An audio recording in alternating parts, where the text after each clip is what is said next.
Well, hello. Have a seat.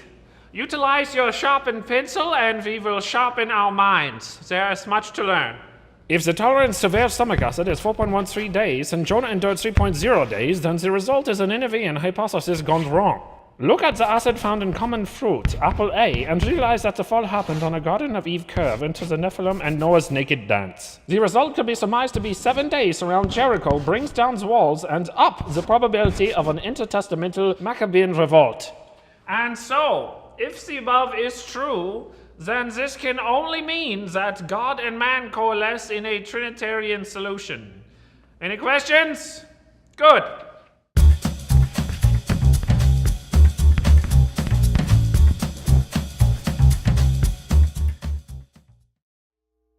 Hey everybody, welcome to week 4 of the Bible for Dummies and for smart people too. I hope you've been enjoying the series. I know I have, and learning a lot. Hope you are too. Today we're talking about the law and all the religious practices that are there in the Old Testament. So just to bring you up to speed, so you had creation, right? And then you have the fall, we mess it up, sin enters in, we're separated from God, and then you have God's redemptive plan that he chose a people, and with that a promise, and through the line of Abraham, God is going to make things new. He's going to take that which is broken, he's going to redeem it, and he's going to make it new, he's going to make it right again. And then as you read through the Old Testament, there's all these religious practices that God gives to the Jewish people. So these are the people that are in the line of Abraham, and then, they're captured and they're in Egypt, and then Moses comes, let my people go, and there's plagues and all of that. And during this course in history, during this time, God gives Moses the Jewish religion. Now think about this for a second. So things are broken, big picture now, broken, and God is in the process of redeeming and making them right again. And with that, he gives this people that will, through their line, fulfill the promise of a Savior who will crush the head of the serpent, who will crush the head of Satan. But with these people, God gives these religious practices. And so they're to sacrifice lambs, and they're to worship in the tabernacle, and there's a tent that would later become a temple, and you got all that going on. And all of it is around this idea of there has to be sacrifice, because this thing is broken. There has to be sacrifice, there has to be substitutionary atonement, right? There has to be the shedding of blood for this broken thing to be paid for and made right again.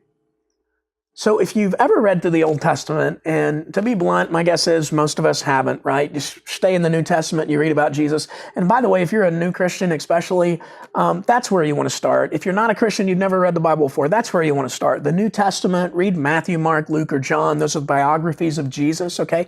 Because when we get into the Old Testament, there's all these religious practices that God gives his people through Moses. And some of them are really confusing. And it's almost like God is bloodthirsty. Like on this day, sacrifice a lamb, and then the high priest, he's going to sacrifice a goat, and he's going to sacrifice a bull, and he's going to do these different things, and then a goat's going to come, and the goat's going to run out of the city. We call that goat the scapegoat. And there's all these different things. Why are those things there? And why does God seem so bloodthirsty, right, in the Old Testament?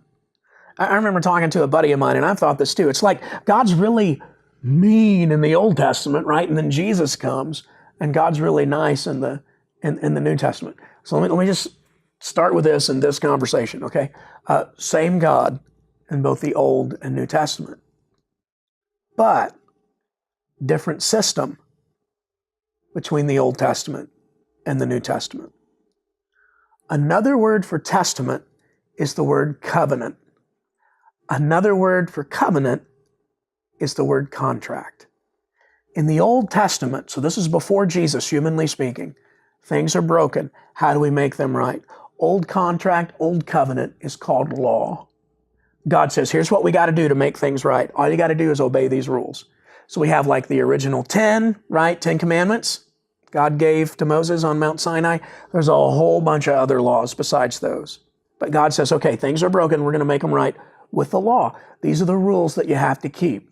Okay? So in other words, here's God, here's us, the law. This is what you have to do to work your way to God. But here's the only problem in the Old Testament. Nobody can follow all the rules. Right?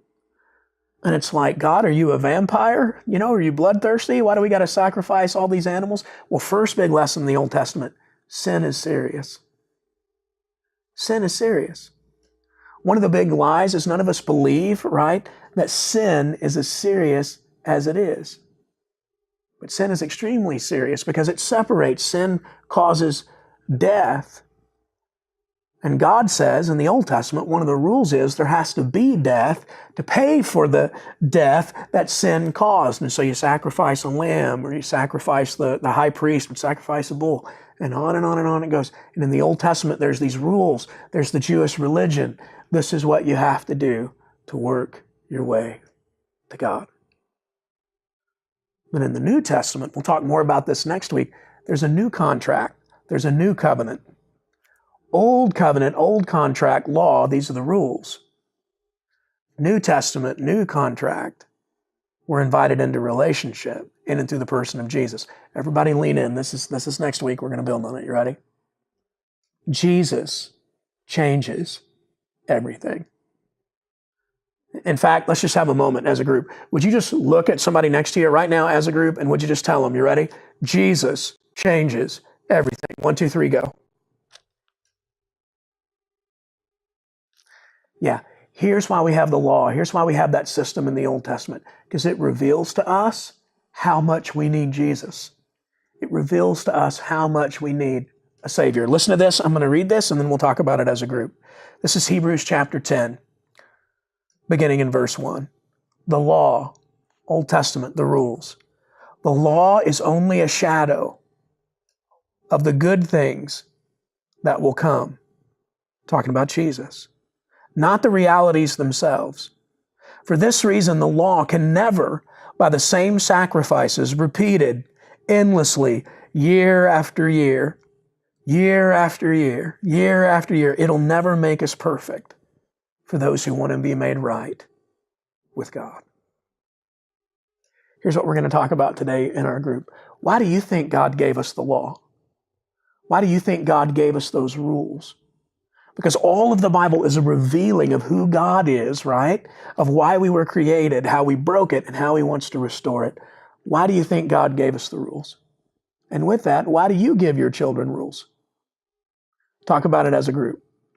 Have a good group, and we'll see you next week.